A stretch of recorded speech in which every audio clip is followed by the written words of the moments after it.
Petis manis yen ngucap sing hati-hati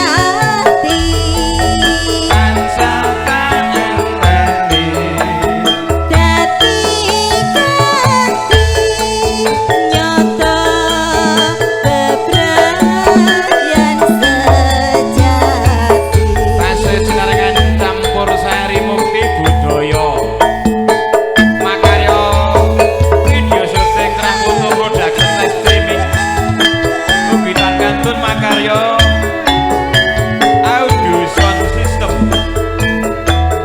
WNG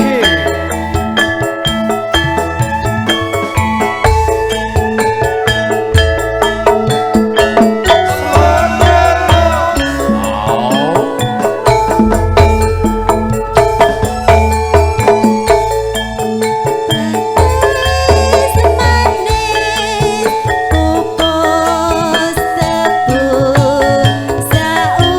saumpama kepiye werdine aja ngucap tanpa teges tanpa guna kepiye karepmu petis manis sarta langking saumpama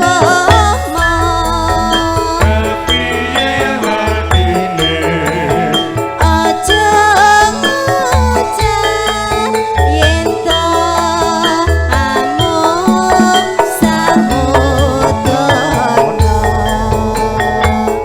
damar maco nyumput rasa kang samar samar geger wigar pikulai mula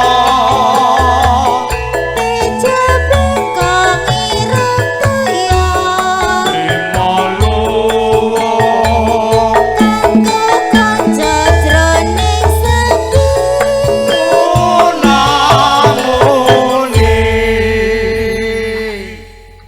potong saler Iya. ngene rokoke rokok potong rokok hah Iki Kok iki melu kok iki bose titen lho iki. Titen lho iki. duwe rokok ora rokok Kandhane bose titen iki. Kowe potong Mas. Tulis ya potong saler Saler.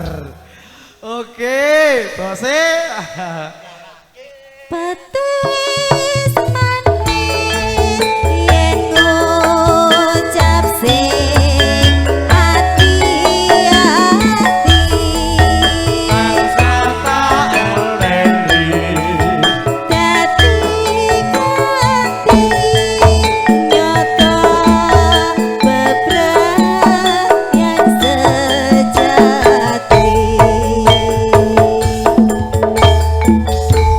ngaturaken gunging panuwun ingkang tanpa pinasampun kepareng katur kangge miyak sepening swasana ngambali atur kantos wanipun para katang kinasih.